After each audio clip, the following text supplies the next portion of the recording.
ಯಾರಾದರೂ ಕೆಳಗಡೆ ಬಿದ್ದಾಗ ಆಳ್ಗೊಂದು ಕಲ್ಲೆಸೆಯೋದೇ ಜಾಸ್ತಿ.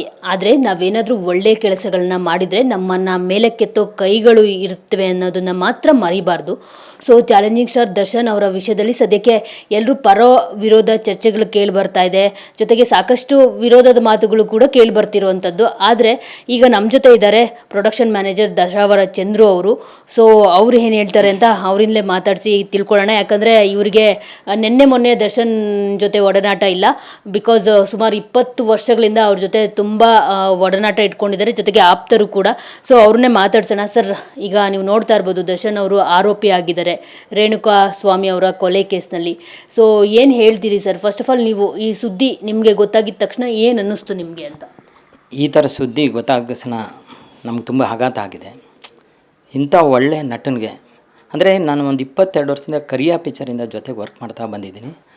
ಈ ಥರ ಮನಸ್ಸು ಇರೋವಂಥ ವ್ಯಕ್ತಿನೇ ಅಲ್ಲ. ತುಂಬ ಮೃದು ಸ್ವಭಾವದವರು, ತುಂಬ ಒಡನಾಟ ಇಟ್ಕೊಂಡವರು. ಹೀಗೆ ಅವು ಬೆಳೀತಾ ಬೆಳೀತಾ ತುಂಬ ಕಷ್ಟದ್ದು ಜೀವನದಿಂದನೇ ಮೇಲೆ ಬಂದಿದ್ದಾರೆ. ಅಂದರೆ ಒಬ್ಬ ಒಳ್ಳೆಯ ನಟ ತುಂಬ ಕಷ್ಟದಿಂದ ಎಷ್ಟು ಮಟ್ಟಕ್ಕೆ ಎಷ್ಟು ಎತ್ತರಕ್ಕೆ ಬರ್ತಾಯಿದೆ ಅಂತ ಖುಷಿ ನಮ್ಮಲ್ಲಿ ಪ್ರತಿ ದಿವಸ ತುಂಬ ಖುಷಿ ಪಡ್ತಿದ್ವಿ ಬಿಡಿ. ಯಾಕೆಂದರೆ ದರ್ಶನ್ ಅವರು ಒಂದು ಲೈಟ್ ಬಾಯ್ ಆಗಿ ಅದಾದಮೇಲೆ ಸಿನಿಮಾಗಳು ಸಣ್ಣ ಆ್ಯಕ್ಟಿಂದ ಮಾಡಿಕೊಂಡು ವಿಲ್ಲನಿಂದ ಮಾಡಿಕೊಂಡು ಪ್ರತಿಯೊಂದು ಹೆಜ್ಜೆಯಲ್ಲೂ ಮೇಲೆ ಬರ್ತಾನೆ ಇದ್ದಾರೆ. ತುಂಬ ಖುಷಿಯಾದ ವಿಚಾರ. ಅದ್ರ ಜೊತೆಗೆ ಅವರು ಸಮಾಜದಲ್ಲಿ ಅವರ ಅಭಿಮಾನಿ ಬಳಗ ಕಟ್ಕೊಂಡು, ಅಭಿಮಾನಿ ಬಳಗ ಅನ್ನೋದಕ್ಕೆ ಅವ್ರು ಕಟ್ಕೊಂಡದ್ದಲ್ಲ, ಅವರೊಂದು ಪ್ರೀತಿ ಮಾಡೋ ಜನ.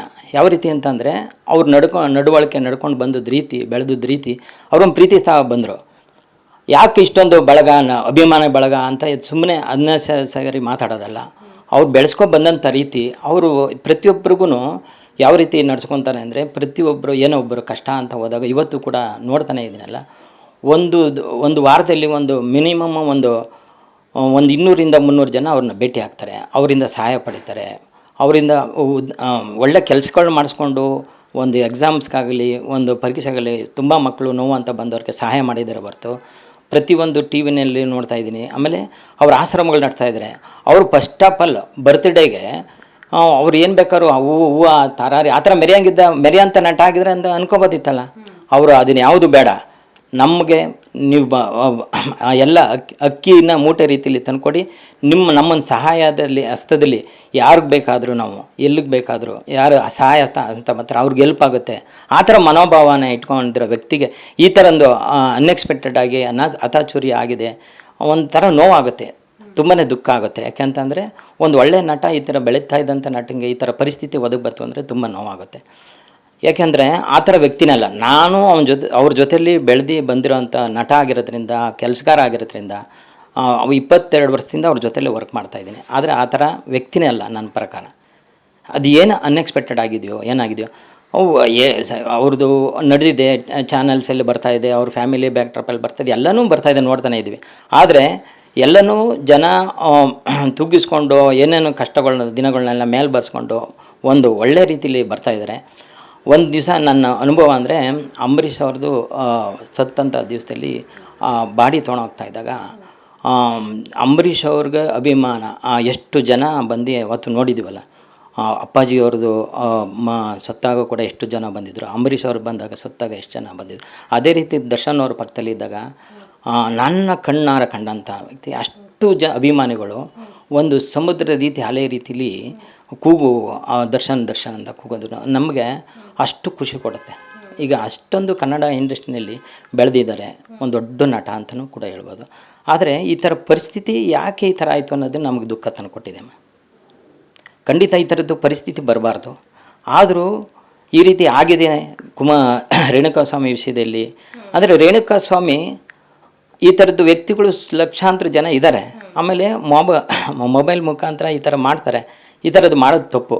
ನಾವೆಲ್ಲ ಏನು ಹೇಳಬೇಕು, ಈ ಥರ ರೇಣುಕಾಸ್ವಾಮಿ ಅಂಥವ್ರನ್ನು ಕಮ್ಮಿ ಮಾಡಬೇಕು. ಇದನ್ನು ಮಾಡೋದ್ರಿಂದ ತಪ್ಪಾಗಿದೆ. ಒಂದು ಹೆಣ್ಮಗು ಈ ಥರ ಮೆಸೇಜ್ ಕಳಿಸೋದು ತಪ್ಪಲ್ವ ಮೇಡಮ್? ಅವರು ನನ್ನ ಪ್ರಕಾರ ರೇಣುಕಾಸ್ವಾಮಿ ಕರೆದಿ ಬುದ್ಧಿ ಹೇಳೋಂಥ ಕೆಲಸ ಮಾಡಿದ್ದಾರೆ. ಆದರೆ ಅನ್ಎಕ್ಸ್ಪೆಕ್ಟೆಡ್ ಏನಾಗಿದೆ ಅಂತ ಗೊತ್ತಿಲ್ಲ. ಈಗ ಅಪರಾಧಿ ಅಂತ ಹೇಳ್ತಾ ಇದ್ದಾರೆ, ಅದನ್ನು ಇನ್ನೂ ತೀರ್ಮಾನ ಆಗಿಲ್ಲ. ಈ ಥರ ಪರಿಸ್ಥಿತಿ ಆಗಿದೆ ಅಷ್ಟೇ. ಅದಕ್ಕೆ ಯಾವ ರೀತಿ ಅಂತ ಇನ್ನೂ ಫೈನಲ್ ಅಂತ ಇನ್ನೂ ಕೋರ್ಟು ಆಗಲಿ ಪೊಲೀಸ್ ಇಲಾಖೆಗೆ ಯಾವುದನ್ನು ಬಿಟ್ಕೊಟ್ಟಿಲ್ಲ. ಅವ್ರಿಗೂ ಅರೆಸ್ಟ್ ಮಾಡ್ಕೊಂಬಂದಿದ್ದಾರೆ, ನಡೆದಿದೆ ಅಂತ ಹೇಳ್ತಾ ಇದ್ದಾರೆ. ಆದರೆ ಅದು ಹೇಗೆ ನಡೆದಿದೆ ಏನು ನಡೆದಿದೆ ಅಂತ ವಿಚಾರ ಗೊತ್ತಿಲ್ಲ ನಮಗೆ. ಏನಂದರೆ ನಾವು ಮಾಧ್ಯಮದ ಮುಖಾಂತರ ನೋಡ್ತೀವಿ, ನೀವು ನೋಡ್ತಾ ಇದ್ದೀರಿ, ಎಲ್ಲ ಆಪಾದನೆ ಅಂತ ಇದ್ದರೆ ಅದು ಆಗಿರೋಕ್ಕಿಲ್ಲ ಅಂತ ಅನಿಸುತ್ತೆ. ಯಾಕೆಂದರೆ ಅವ್ರ ಜೊತೆಲೇ ನಾನು ಒಡಾಟ ಇಟ್ಕೊಂಡಿರೋ ರೀತಿಲಿ ಅವ್ರು ಮಾಡೋಂಥ ಸಹಾಯ ರೀತಿಯಲ್ಲಿ ಎಲ್ಲ ನೋಡಿದ್ರೆ ಆ ಭಾವನೆಯೇ ಇಲ್ಲ ಅವ್ರಿಗೆ. ಆದರೂ ಸಮಾಜ ಈ ಥರ ಚಾನಲ್ ಮುಖಾಂತರ ಆಗಲಿ ಈ ಥರ ತೋರಿಸ್ತಾರಿಂದ ತಪ್ಪು ಕಲ್ಪನೆ ಇದಾಗುತ್ತೆ. ಆದರೆ ರೇಣುಕಾಸ್ವಾಮಿ ಇದ್ದಾರಲ್ಲ ಮೇಡಮ್, ಈ ಥರದ ಹುಡುಗರಿಗೆ ಬುದ್ಧಿ ಹೇಳಬೇಕು ಅಂತ ಅಂದರೆ ಆ ಥರ ಕ್ರಮ ತೊಗೊಂಡಿರೋದು ಸರಿಯೇ, ಒಂದೇನೋ ಬುದ್ಧಿವಾದ ಹೇಳಬೇಕಾಗಿದ್ದು. ಆದರೆ ಇದು ಅತಿಯಾಗಿ ಇದೆಲ್ಲ ಮಾಡಿದ್ದಾರೆ ಅನ್ನೋದು ನಮಗೆ ಗಮನಕ್ಕೆ ಬಂದಿಲ್ಲ. ಇನ್ನು ಕಾನೂನು ಪ್ರಕಾರ ಏನನ್ನು ತೀರ್ಮಾನ ಮುಂದೆ ತಗೊಳುತ್ತೆ. ಆದರೆ ಈಗ ರೇಣುಕಾಸ್ವಾಮಿ ಅಂಥವರು ಕೂಡ ನಾವೊಂದು ಬುದ್ಧಿ ಹೇಳೋಕ್ಕೆ ಇಷ್ಟಪಡ್ತೀನಿ. ಯಾಕೆಂದರೆ ಈ ಥರದ್ದು ಕಲಾವಿದರು ಇರ್ತಾರೆ, ತುಂಬ ಕಷ್ಟ ನೋಡ್ತಾರೆ, ಹೆಣ್ಮಕ್ಳು ಇರ್ತಾರೆ. ಆ ಹೆಣ್ಮಕ್ಳಿಗೆ ಈ ಥರದ್ದು ಒಂದು ಮೆಸೇಜ್ನ ಕಳಿಸಿದಾಗ ತುಂಬ ನೋವಾಗುತ್ತೆ ಮೇಡಮ್. ಏಕೆಂದರೆ ನಾವು ಹೆಣ್ಮಕ್ಳ ಜೊತೆಲಿ ಹುಟ್ಟಿ ಬೆಳೆದಿದ್ವಿ.